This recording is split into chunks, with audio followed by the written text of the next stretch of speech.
The German Shepherd puppy didn't just bark. He stood on his hind legs, paws pressed together in a desperate prayer that shattered Jax Miller's elite Navy SEAL composure. Behind him, in the shadows of a massive ancient oak, his mother was suspended by rusted iron chains, her head encased in a brutal metal cylinder that turned her silent screams into a hollow, haunting vibration. This wasn't a random act of nature. It was a calculated, cold-blooded execution interrupted by a miracle.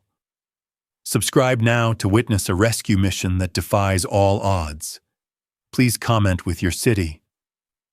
I want to see how far this story of courage travels across the globe.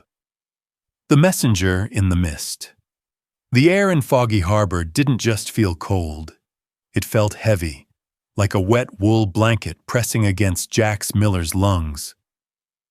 She was running, her boots hitting the gravel in a rhythm that usually silenced the echoes of her last deployment, but today, the silence was broken. A sharp, high-pitched yelp pierced the fog. Jax skidded to a halt, her hand instinctively reaching for a sidearm that wasn't there.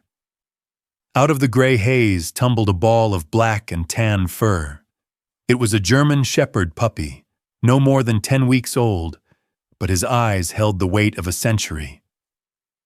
"Hey, little guy," Jax breathed, her heart hammering. "You're a long way from home." The puppy didn't wag its tail. It didn't sniff her hand.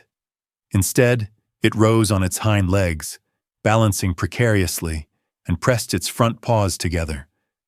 It was a gesture of pure, unadulterated supplication. "What are you doing?" Jax whispered, stepping forward. The puppy let out a guttural cry and nipped at the camouflage fabric of her pants, pulling her toward the tree line. Okay, I'm coming. Lead the way." They plunged into the dense thicket. Every branch that whipped against Jax's olive-green shirt felt like a warning. The puppy was fast, weaving through the thorns until they reached the base of a gnarled, ancient oak tree. Jax stopped dead. Her blood turned to ice. A large female German Shepherd was partially suspended from a low-hanging branch. Rusted iron chains were wrapped cruelly around her torso, biting into her fur. But the horror didn't end there. Her head was forced into a rusted industrial metal pipe, welded shut at the base, with only tiny, jagged air holes drilled into the side. "Oh, God!" Jax choked out, rushing forward. "Who would do this?" As she reached for the chains, a low, mechanical hum vibrated from the pipe. It wasn't a growl. It was the sound of the dog trying to scream. "I've got you, girl. I've got you," Jax said, her voice cracking. She fumbled for her multi-tool, but as she touched the chain, a red laser dot appeared on the dog's flank. Jax dove for the mud, pulling the puppy down with her. Crack. A high-velocity round splintered the bark of the oak tree exactly where her head had been a second ago. "Stay down!" Jax hissed at the puppy. Her SEAL training took over, the adrenaline wiping away the grief. She scanned the tree line. "I know you're out there. You want to fight? You've got one." A voice crackled from a hidden speaker somewhere in the branches. "You should have kept running, Commander Miller. Some things in this harbor are meant to stay buried." "You know my name?" Jax yelled, her eyes narrowing as she spotted a glint of glass in the distance. "Then you know I don't leave anyone behind." The puppy whimpered, crawling toward its mother. Jax grabbed its scruff. "Not yet, Echo. Not yet." She needed a distraction. She looked at the rusted cylinder on the mother dog's head. It wasn't just a muzzle. She saw a small electronic component taped to the side. A detonator. "You're sick," Jax muttered. She realized the dog wasn't just a victim. She was a trap. "Is the Navy SEAL afraid of a little firework?" the voice taunted. The timer starts when you touch the chain. Make your choice. Your life or hers? Jax looked at the puppy. Its paws were back together, praying. I choose both, she growled. She stood up, exposing herself. Hey, look at me. I'm the one you want, right? Leave the dog out of this. Another shot rang out, grazing Jax's shoulder. She didn't flinch. She used the impact to roll behind a fallen log, closer to the mother dog. She had 3 seconds before the shooter adjusted his aim. Echo, bark now, she commanded. The puppy let out a frantic series of yaps. The shooter shifted his focus for a split second toward the noise. It was all Jax needed. She lunged at the tree, not to free the dog, but to rip the speaker wire she'd spotted. The voice cut out in a burst of static. Jax was now at the mother dog's side. The dog's eyes, visible through the jagged holes in the pipe, were rolled back in terror. I'm going to get this off you, Jax promised, her fingers dancing over the industrial zip ties holding the cylinder. But we have to move fast. She felt the cold steel of the cylinder. It was vibrating. The timer was internal. Beep! Beep! Beep! Jax, is that you? A new voice emerged from the fog. It was Elias, the local sheriff, his flashlight cutting through the gloom. Elias, get back! It's a trap! Jax screamed. I heard shots, Jax. What's going... Elias stopped as his light hit the dog. Heavenly Father, what is this? No time for prayer, Elias. Get the puppy and run. I'm not leaving you, Elias said, drawing his weapon. Elias, the cylinder is rigged. If I can't cut the ties in 10 seconds, this whole tree goes up. The puppy ran to Elias, tugging his uniform. Elias looked at Jax, then at the dog. You have 5 seconds, Jax. I'll cover the ridge. Jax pulled her blade. The plastic was thick, reinforced with wire. She sliced once. The first tie snapped. The cylinder shifted, lopsided. The dog groaned. 2 seconds, Elias yelled. Jax didn't cut the second tie. She jammed her tool into the pipe's air hole, prying it away from the dog's throat just enough to create a gap. She grabbed the dog's collar and heaved. The explosion wasn't a fireball. It was a high-frequency sonic blast designed to disorient. Jax felt her ears pop and her vision blur. She fell back, the mother dog collapsing on top of her. Jax, respond! Elias was shouting, but it sounded like he was underwater. Jax pushed the heavy dog off her. She looked at the cylinder. It had split open, but it hadn't disintegrated. Inside, she saw something that made her stomach turn. It wasn't just a bomb. There were papers wedged between the metal and the dog's fur. They were using her to smuggle, Jax gasped, coughing up blood and dirt. She pulled a plastic-wrapped ledger from the debris. Elias, look at this. Elias knelt down, his face pale. That's a manifest for the marina. But these names? Jax, half the town council is on this list. And the other half? Jax asked, looking at the puppy who was now licking its mother's snout. The other half is probably hunting us right now, Elias replied grimly. Jax looked at the mother dog. Her neck was raw, bleeding where the chains had been, but she was breathing. The dog looked at Jax and let out a soft, broken whimper. You did good, girl, Jax whispered. You held on. Suddenly the puppy froze. He turned his head toward the deep woods and growled. It wasn't a puppy's growl. It was a warning. They're coming back, Jax said, her voice dropping to a deadly low. She picked up a heavy discarded chain. Elias, try to take the dogs to the bunker at my place now. What about you? Jax stood up, her olive green shirt stained with the dog's blood and her own. She looked like the warrior she was born to be. I'm going to show them why you never, ever mess with a SEALs pack. Jax, there's at least 4 of them, Elias argued. Then tell them to bring more friends, Jax snapped. Because I'm not stopping until I find the person who put this pipe on her head. As Elias disappeared into the fog with the dogs, Jax stepped back into the shadows of the ancient oak. She didn't have a gun, but she had the forest, the fog, and a rage that could burn the harbor to the ground. She heard the crunch of leaves. 2 men in tactical gear emerged, silhouetted by the mist. Target is down, one said into a radio. Checking for the ledger now. Target isn't down, Jax's voice echoed from the trees, impossible to pinpoint. Target is right behind you. The man spun around, but Jax was already a ghost. She dropped from a branch, her boots slamming into his chest.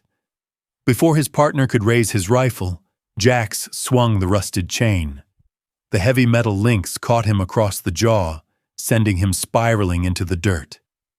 She stood over the first man, her knee pressed into his throat. Who do you work for? Marcus Thorne? The man spat blood. You're dead, Miller. You and the mutts. Jax leaned in closer, her eyes cold. The mutt is the one who saved my life. You? You're just trash I'm about to take out. She saw a tattoo on the man's wrist, a teal paw print inside a gear, the logo for Compassion Heart. A charity? Jax whispered. The realization hitting her like a physical blow. You're using a rescue charity to run your ops? The man started to laugh, a wet, rattling sound. Rescue? We don't rescue them, Commander. We break them. And your little German shepherd friend was supposed to be the prize of the next auction. Jax felt a chill that had nothing to do with the Maine winter. The puppy hadn't just been looking for help for its mother. It had been escaping a slaughterhouse. Where is the auction? Jax demanded, tightening her grip. Too late, the man wheezed. The ship is already in the harbor. Jax looked toward the water. Through a break in the fog, she saw the lights of a massive freighter moving silently toward the sea. Not on my watch, she said, delivering a swift blow that knocked the man unconscious. She turned and began to run, not away from the danger, but straight toward the heart of the conspiracy. Every step was a promise to the puppy who had prayed for a miracle. She was that miracle, and she was coming for blood. Jax didn't wait for the sound of the mercenary's heavy breathing to fade before she was moving, a shadow among shadows, her mind already calculating the distance to the marina. The ledger tucked into her waistband felt like a lead weight, not because of its size, but because of the names Elias had glimpsed. The very people who were supposed to protect Foggy Harbor were the ones feeding its soul to the wolves.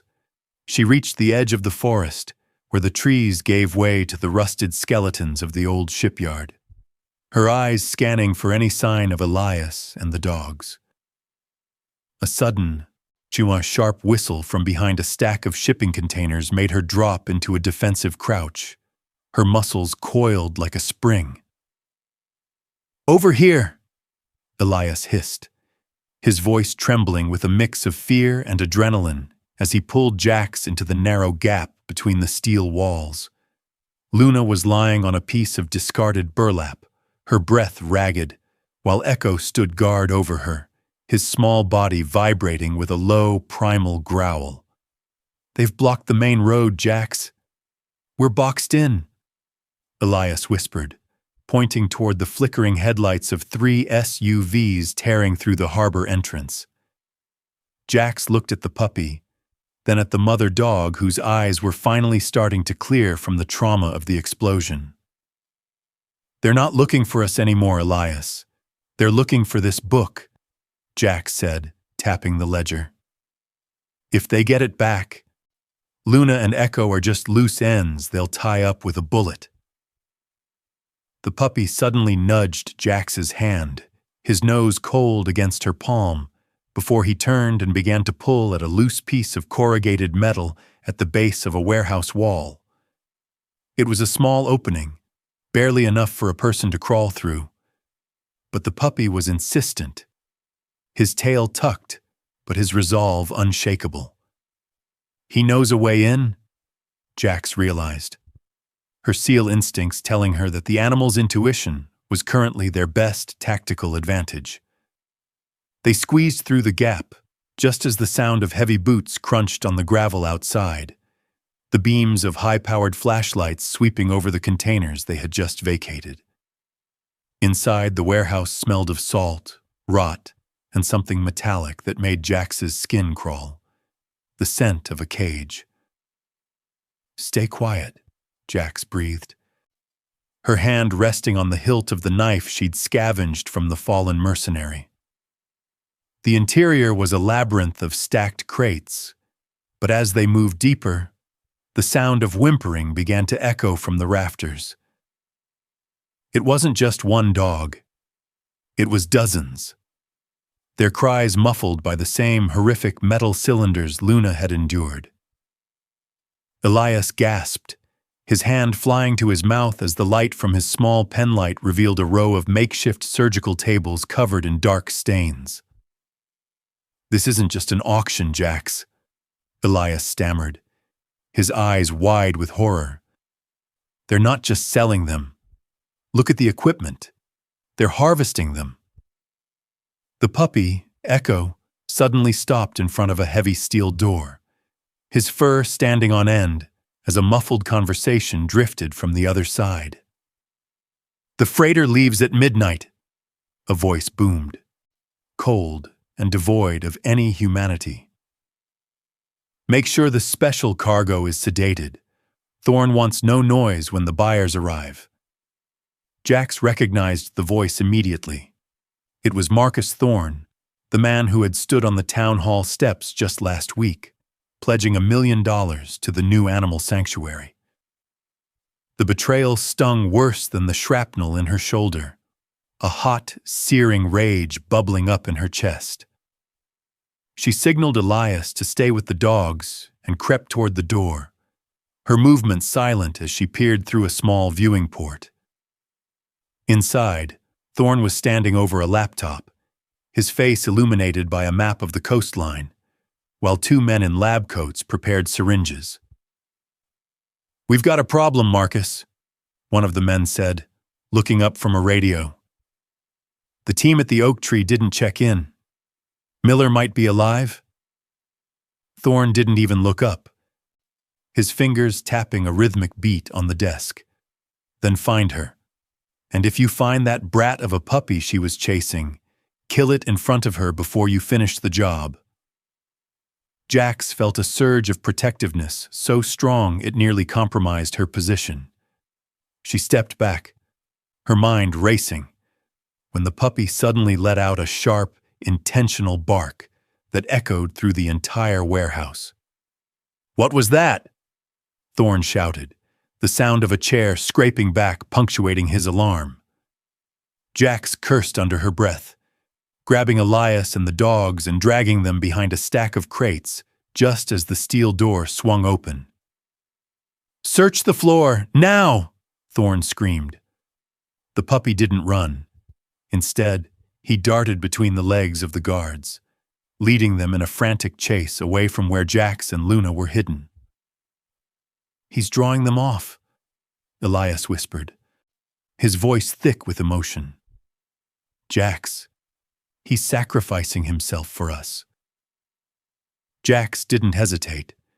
She knew she had less than a minute before they caught the small dog. She stood up, not to hide, but to strike, using the confusion to slip into the office Thorn had just vacated. She grabbed the laptop, her fingers flying across the keys to bypass the encryption, her military training allowing her to work through the panic. The files that popped up weren't just manifestos. They were videos, live feeds from the freighter already docked at the secret pier. Hundreds of animals, and in the center of the hold, a group of frightened, kidnapped children huddled together. The air left Jax's lungs in a painful rush. This wasn't just an animal smuggling ring. It was a human trafficking hub hidden under the guise of a charity. "Elias, look," she gasped, her voice a ghost of a sound. Elias stared at the screen, his face turning a ghostly shade of white as he recognized a young girl from the neighboring town who had gone missing a month ago. "They're using the dogs as a distraction," Jax realized, the horror of the plan unfolding. Who's going to check a rescue ship full of barking dogs for human cargo? The sound of a struggle erupted from the warehouse floor, followed by the puppy's pained yelp. Jax bolted from the office, her eyes glowing with a lethal fire. She saw a guard holding Echo by the scruff, his hand raised to strike the small animal. "Drop him!" Jax commanded, her voice echoing like a gunshot in the hollow space. The guard turned, a smirk forming on his face as he pulled a handgun, but Jax was faster. She launched a heavy metal wrench she'd snatched from a nearby bench, the tool connecting with the guard's wrist with a sickening crack. Echo tumbled to the floor and scrambled back to Jax, hiding behind her camouflage-clad legs. "You're a dead woman, Miller," the guard groaned, clutching his broken arm. Jax didn't answer with words. She moved in a blur of olive green and camo, a spinning kick sending the man into unconsciousness before he could even scream. "Elias, take the laptop and get to the high ground. Call the Coast Guard, call the state police. Tell them it's code red," Jax ordered, her eyes fixed on the door leading to the pier. "What are you going to do?" Elias asked, clutching the computer to his chest. Jax looked at Luna, who had managed to stand up, her wobbly legs gaining strength from the sight of her pup's bravery.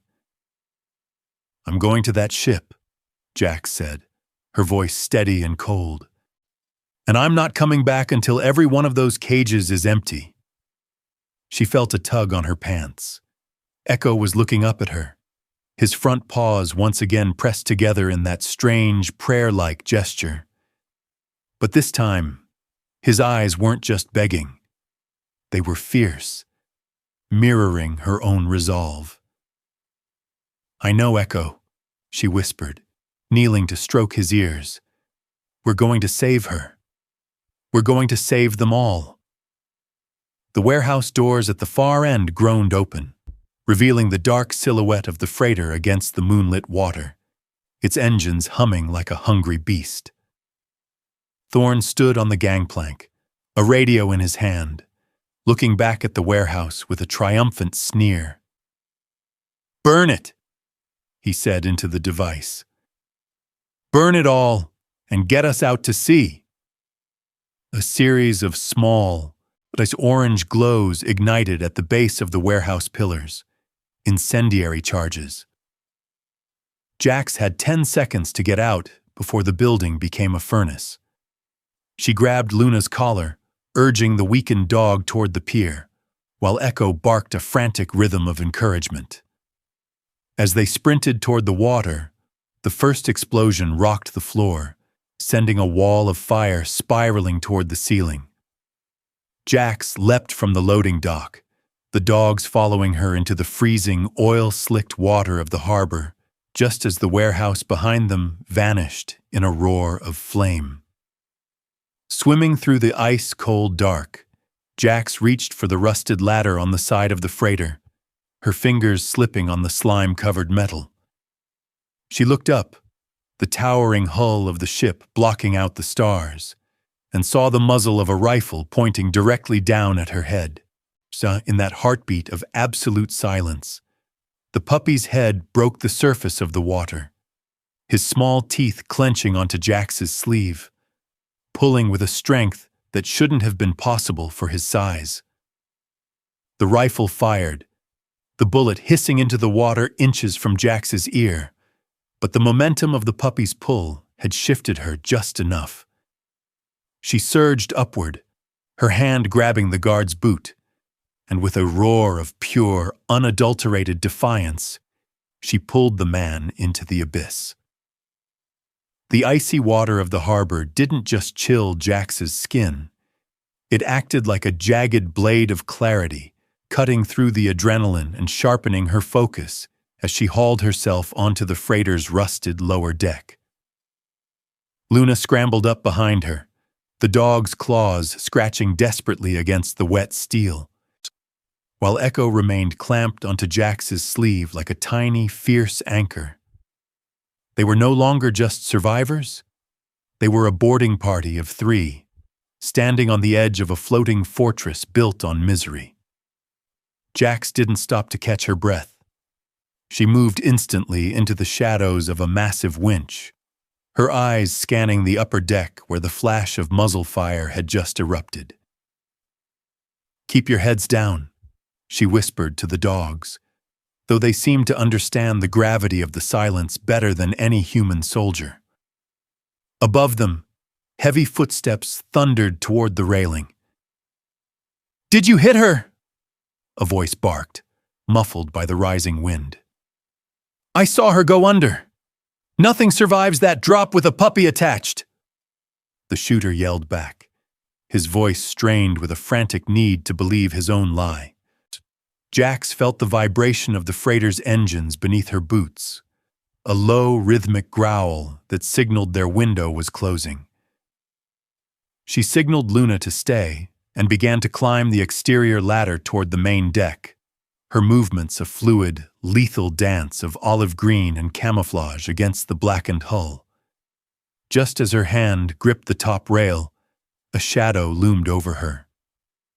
A guard, barely 20 years old and trembling, peered over the side with a flashlight.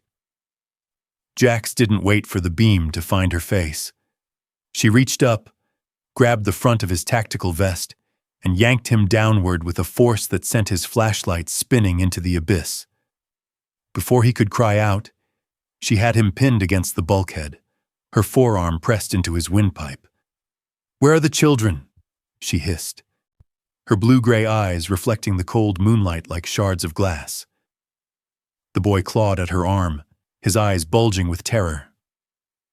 The lower hold, Sector 4, he gasped, his voice breaking. Jax didn't let go. "Who's guarding them? How many?" The guard shook his head, tears streaming down his face. "Thorn has the keys. He's in the bridge. Please, I didn't know. I thought it was just dogs." Jax shoved him back, not out of mercy, but because she didn't have time to process his ignorance.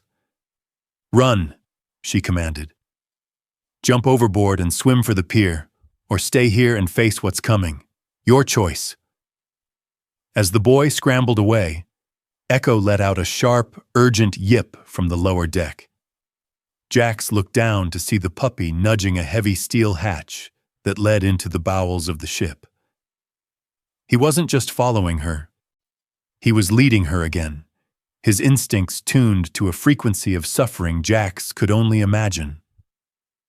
She descended back to him, sliding the bolt on the hatch with a slow, agonizing groan of metal. The air that hit her from below was stagnant, smelling of unwashed bodies, fear, and the metallic tang of blood. "Elias, if you can hear me on the radio, I'm in," Jax whispered into her shoulder mic, hoping the signal could pierce the ship's lead-lined hull. "Coast Guard is 5 minutes out, Jax, but Thorn is starting the scuttle sequence. He's going to sink the ship with everyone on it." Elias's voice crackled through the static, sounding like it was coming from a different world. Jax's heart skipped a beat. Scuttling. Thorn wasn't just trying to escape. He was erasing the evidence by turning the freighter into a mass grave. She plunged into the darkness of the hold, Luna and Echo flanking her like silent sentinels. The further they went, the louder the sounds became. a cacophony of scratching, whimpering, and the soft, rhythmic tapping of small hands against steel walls. They reached Sector 4, a vast room filled with stacked crates that looked like they belonged in a grocery store. But as Jax pulled back a heavy tarp, she saw the reality. The crates were cages, and inside were the dogs, their eyes glowing in the dark, their mouths still bound by those horrific metal pipes. "I'm so sorry," Jax whispered, her hands trembling as she grabbed a crowbar from a nearby rack. She began to smash the locks, the sound of splintering wood and metal echoing through the hold like a drumbeat of liberation. As the dogs spilled out, they didn't run for the exit. They surrounded Jax and Luna, forming a wall of fur and low growls. "The children, Echo! Where are they?" Jax urged, her voice tight with a rising panic. The puppy ignored the other dogs and ran toward a false wall at the very back of the hold, behind a stack of industrial freezers. He began to dig at the floor, his tiny claws throwing up sparks against the metal plates. Jax shoved the freezers aside, her muscles screaming with the effort, to reveal a hidden trapdoor. She wrenched it open and stared down into a cramped, windowless subcompartment. 10 pairs of eyes looked back at her, wide with a terror so profound it made Jax's Navy SEAL training feel like a hollow shell. "It's okay," she said, her voice dropping into the soft, melodic tone she used to calm the puppies. "My name is Jax. I'm a friend. We're getting you out of here." A young girl, the one Elias had recognized, stepped forward, her hand reaching up toward the light. "Is the dog with you?" she asked, pointing at Echo. Jax nodded, a lump forming in her throat. "He's the one who found you." As she began to lift the children out one by one, a heavy thud vibrated through the floorboards. The ship lurched violently to the left. "The sea valves are open!" Jax shouted, realized the water was already rushing into the lower ballast tanks. "Elias! The ship is tilting! Where is that Coast Guard?" There was no answer, only the roar of static. Jax looked at the line of children and the dozens of dogs now filling the hold. They were trapped 3 levels below the waterline, and the stairs were already beginning to flood with a cold, black surge. "2, follow Luna!" Jax commanded the children, pointing to the mother dog who stood at the base of the ladder. "She knows the way to the deck. Go, now!" The children scrambled upward, clutching the dog's fur for stability as the ship groaned under the weight of the incoming ocean. Just as the last child disappeared into the stairwell, a heavy iron gate slammed shut at the top of the ladder, locking Jax and Echo in the rapidly flooding hold. Through the bars, the cold, aristocratic face of Marcus Thorne appeared, illuminated by a red emergency light. "You really are a persistent nuisance, Jax," he said, his voice smooth despite the chaos. "But a SEAL should know when a mission is a total loss. You can stay here and drown with your miracle puppy. By the time the Coast Guard arrives, there will be nothing left but an empty sea and a very tragic accident." He turned to walk away, but Jax didn't scream or beg. She looked at Echo, who was swimming in the rising water, his nose barely above the surface. "Echo, dive," she whispered. The puppy looked at her, confused, then submerged himself. Jax took a deep breath and dived after him, her hands searching the floor for the release valve she'd spotted earlier, the one meant for emergency drainage but which led directly to the external waste pipes. The pressure was immense, the freezing water crushing her chest as she fumbled with the rusted wheel. Her lungs burned, 1,000 needles of fire screaming for air. Just as her vision began to fade into black dots, she felt a small, furred body push against her hand. Echo was there, his tiny teeth grabbing the edge of the wheel, Sisu helping her turn it with a strength born of pure survival. The valve groaned, then spun. A massive suction force took hold of them, dragging them into a narrow, dark tunnel. Jax grabbed Echo and pulled him into her chest, shielding his small body as they were flushed out of the side of the ship and into the open, churning sea. They surfaced in a world of white foam and screaming sirens. The Coast Guard cutters were finally there, their spotlights sweeping the water like the fingers of God. Jax held Echo high above her head, her voice a raw, salt-cracked roar. "Over here! We have the cargo! Over here!" As a rescue swimmer hit the water beside them, Jax looked back at the freighter. Thorn was standing on the bridge, his face a mask of disbelief as he saw the woman he thought he'd killed rising from the waves like a vengeful ghost. Jax didn't wait for the rescue boat. She grabbed the swimmer's line and pointed toward the ship's bridge. "He's mine," she growled, the water dripping from her chestnut ponytail like liquid silver. "The puppy saved the kids, but I'm going back for the man who tried to drown them." Jax didn't wait for the rescue swimmer to pull her onto the Coast Guard cutter. She grabbed the side of the pilot boat instead, her muscles screaming as she hauled herself and the shivering puppy onto the deck. The freighter was groaning, a massive wounded beast tilting further into the black Atlantic. And through the spray, she saw Marcus Thorn's silhouette retreating from the bridge toward a private speedboat moored on the starboard side. "Jax, stay down. We've got the perimeter." Elias's voice crackled over the ship's loudspeaker from the primary cutter, but Jax wasn't listening. She looked at Echo, whose small chest was heaving, his fur matted with oil and salt. "Stay with the officer, Echo," she whispered, handing the pup to a stunned Coast Guardsman. The puppy let out a sharp, commanding bark, not of fear, but of a soldier giving a final salute. Jax took a deep breath, ignored the searing pain in her shoulder, and leapt across the widening gap back onto the sinking freighter. She landed hard on the slick metal, rolling behind a crane just as a volley of gunfire sparked against the steel. Thorn wasn't leaving alone. He had two of his personal shadows with him, their faces masked, their loyalty bought with the very blood money Jax had found in the ledger. "You're sinking with your sins, Thorn," Jax yelled, her voice cutting through the roar of the encroaching sea. She moved like a phantom, utilizing the ship's steepening tilt to slide silently behind a row of lifeboats.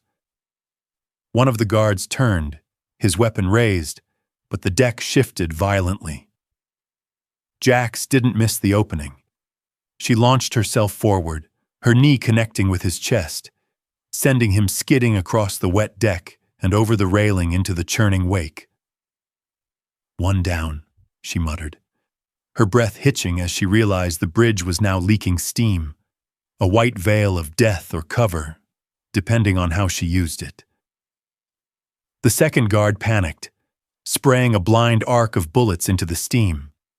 Jax dropped to her stomach, crawling through the scalding mist, her fingers finding a discarded flare gun in an emergency locker. She didn't fire at the man. She fired at the overhead fuel line Thorn had been using to prep his escape boat. The world turned orange for a heartbeat as a wall of fire erupted between her and the shooters. "Coward!" Thorn screamed from the other side of the flames. "You think you're a hero? You're just a broken soldier who can't let go of a dead mission." Jax felt a sting of truth in his words, but it didn't slow her down. She vaulted over a burning rail, her olive green shirt singed, and tackled the second guard just as he tried to reload. They slammed into the bulkhead, and for a moment, it was a raw, primal struggle of strength. The man was twice her size, his hands crushing her throat. But Jax remembered the puppy's eyes under the bridge, the desperate prayer for a miracle. She found a hidden reserve of strength, drove her forehead into his nose, and finished him with a precise strike to the temple. She was alone now, staring at Thorn through the flickering fire.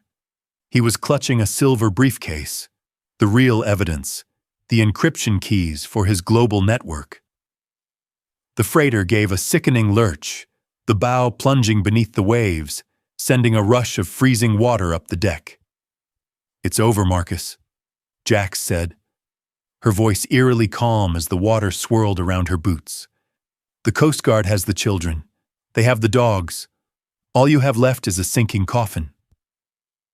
Thorn laughed, a high, fractured sound that signaled his total break from reality. "I have the keys, Jax. I can rebuild. I've done it before." He lunged for the speedboat's controls, but the ship groaned again, and a heavy cargo crate broke loose from its moorings. It slid down the deck like a mountain of steel, pinning Thorn's leg against the railing before he could jump. His scream was horrific, a sound that finally matched the suffering he had inflicted on Luna. Jax rushed toward him, not to save him, but to grab the briefcase. "Help me!" Thorn shrieked, his face contorted in agony. "I'll give you everything. The money, the names." Jax looked at the briefcase, then at the man who had muzzled a mother dog and trapped children in a dark hold.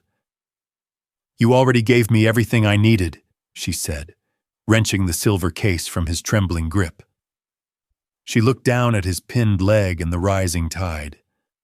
"My training tells me to bring you in for trial. But the mother dog, she tells me you've already had your judgment." Jax turned her back on him, the water now at her waist. Suddenly, a massive wave crashed over the deck, pulling Jax under.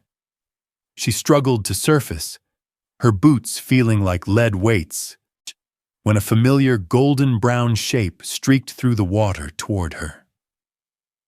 It was Luna. The mother dog had leapt from the Coast Guard boat and swum back into the heart of the wreckage. She grabbed Jax's collar, her powerful legs kicking against the current, pulling the exhausted seal toward a floating life raft that had deployed during the chaos. Jax scrambled onto the rubber craft, pulling Luna up with her, both of them gasping for air as they watched the freighter's stern rise high into the air. Marcus Thorn's silhouette was still visible, a tiny, desperate figure clinging to the rail, before the ocean finally swallowed the ship whole in a gargantuan gulp of salt and steel.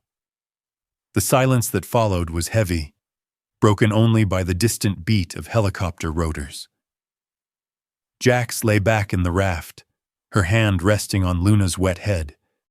The dog leaned into her, a deep, vibrating purr of a growl echoing in her chest, a sound of safety.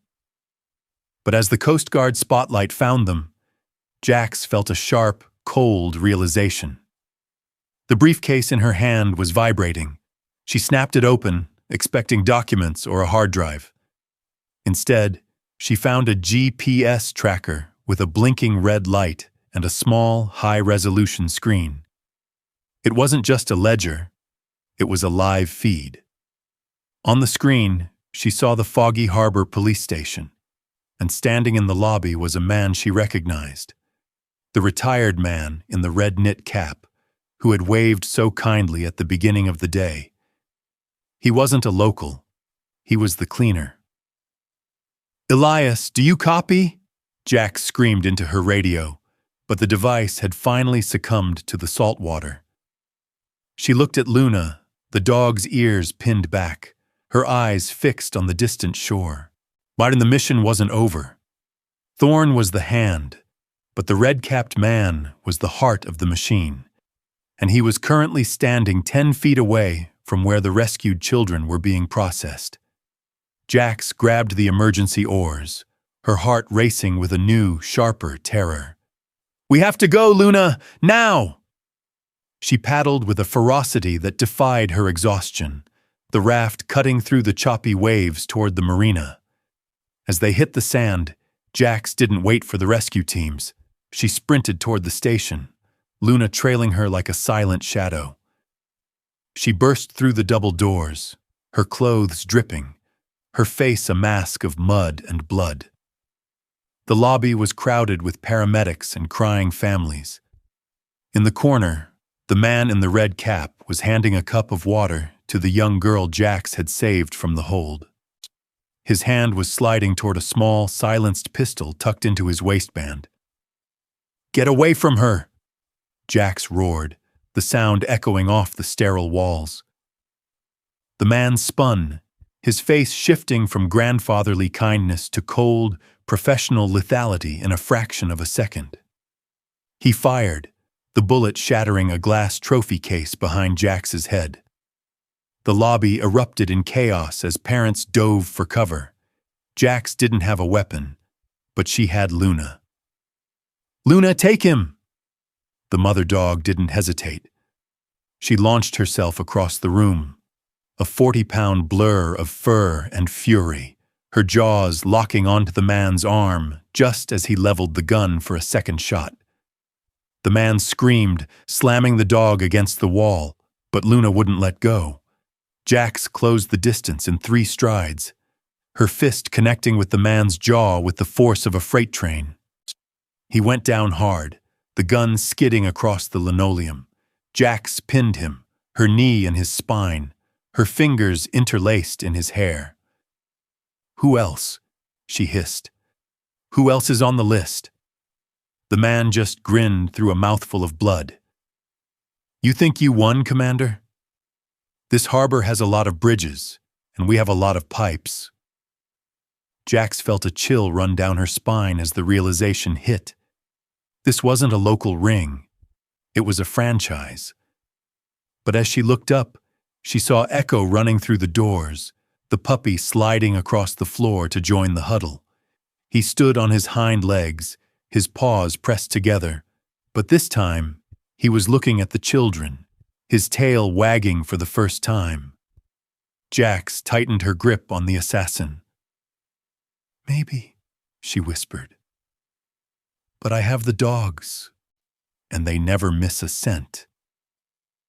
The silence in the police station was more deafening than the gunfire, a heavy, suffocating weight as Jax looked from the captured assassin to the faces of the children she had pulled from the dark. The man in the red cap was being dragged away, his chilling laughter still echoing off the walls, but Jax knew the victory was fragile. She knelt beside Echo, her hand trembling as she stroked his velvet ears, while Luna stood guard, her body a shield for the young girl who still clutched a tattered doll. "It's over, Jax. Really over," Elias said, his voice cracking as he slumped into a chair, the silver briefcase resting on his knees. Jax shook her head slowly, her eyes fixed on the blinking GPS light. "No, Elias. Thorn was just the face. The man in the cap was the muscle. But the names in this briefcase, they're still out there, sleeping in their expensive beds while these kids were in cages." Suddenly, the station's power flickered and died, plunging the room into a terrifying strobe-lit red from the emergency generators. A high-pitched electronic whine filled the air, and Jax's seal instincts screamed a warning just as the front windows shattered inward. "Get down! Away from the glass!" Jax roared, throwing her body over the children and the dogs. It wasn't a bomb. It was a sophisticated EMP blast designed to kill the station's communication and security systems. Through the dust, 3 dark figures moved with mechanical precision, their silenced weapons spitting lead into the ceiling to keep everyone suppressed. These weren't Thorn's thugs. They were professional Tier 1 contractors, sent to erase the briefcase and everyone who had touched it. Jax felt a cold surge of adrenaline. This was her world now, a dark, chaotic battlefield where she was the apex predator. "Elias, take the kids into the holding cells. Lock the steel doors," Jax commanded, her voice a whip crack in the dark. She didn't have a gun, but she had the darkness and a pair of loyal, furred shadows. The lead mercenary moved toward the front desk, his night vision goggles glowing a ghostly green. He never saw Jax coming. She emerged from beneath a heavy oak table like a wraith, her scavenged knife finding the gap in his body armor. As he fell, she snatched his submachine gun, rolling behind a concrete pillar just as his partners opened fire. "Echo, Luna, go!" Jax hissed, giving a hand signal she'd used in 100 raids. The dogs split up, shotgun disappearing into the maze of desks and shadows, their paws silent on the linoleum. The second mercenary screamed as Luna's weight hit him from behind, her jaws locking onto his shoulder and dragging him into the darkness of the records room. The third man panicked, his infrared laser dancing wildly across the lobby. "Come out, Miller! We just want the case!" he yelled, his voice tight with a fear he couldn't hide. Jax didn't answer with words. She used the puppy's distraction.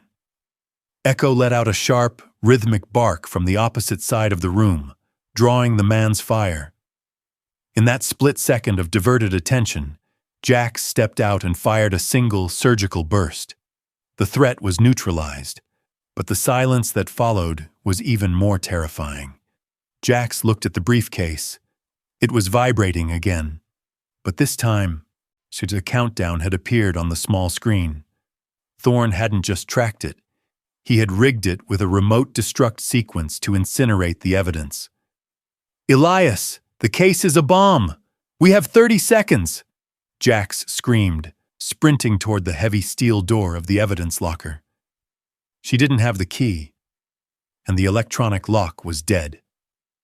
She looked at the children, then at the dogs, her heart racing with a choice that felt impossible.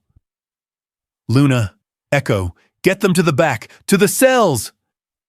The dogs barked, herding the children into the reinforced block, just as Jax jammed her knife into the briefcase's casing, trying to manual override the timer.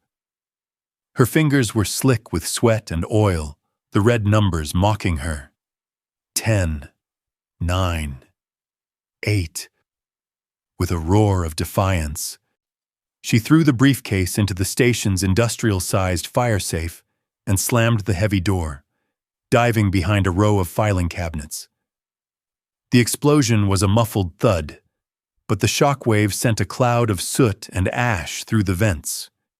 The evidence was gone, or so the shadows believed. Jax stood up, her olive-green shirt torn and blackened, but she was smiling. From her waistband, she pulled a small, high-capacity SD card. She had swapped the drives in the chaos of the freighter. "They killed for a box of empty air," she whispered to Luna, who emerged from the dust, her tail giving a hesitant, weary wag.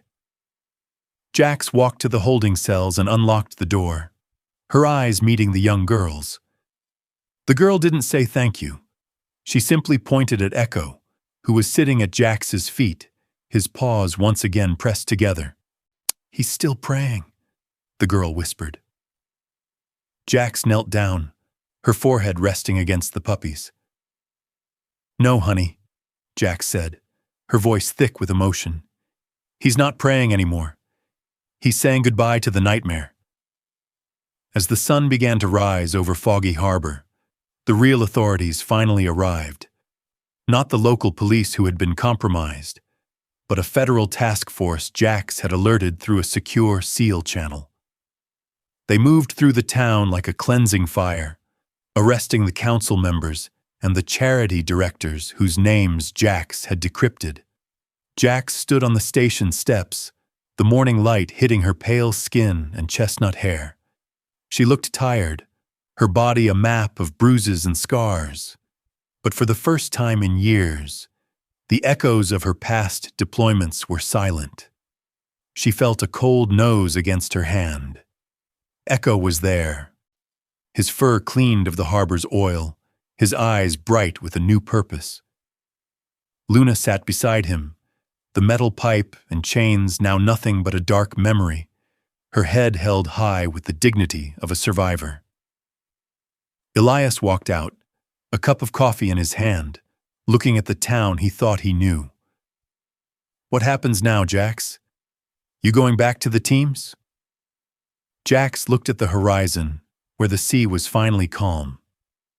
She thought about the children being reunited with their families and the dozens of dogs that were now being cared for by a real, honest rescue group. "The Navy has plenty of SEALs, Elias," she said, her voice steady and resolute. "But Foggy Harbor needs a different kind of guardian. And Luna and Echo? They need a home where they don't have to pray for miracles anymore." She looked at the puppy, who was now chasing a leaf across the sidewalk, his spirit unbroken despite everything. The truth was heartbreaking, a story written in rusted metal and cold chains. But the ending was something else entirely. It was a testament to the fact that no matter how deep the darkness, a single light, even one as small as a puppy's bark, can lead the way home. Jax Miller didn't just save a dog that day. She saved herself, finding a mission that didn't involve shadows and death, but life and redemption.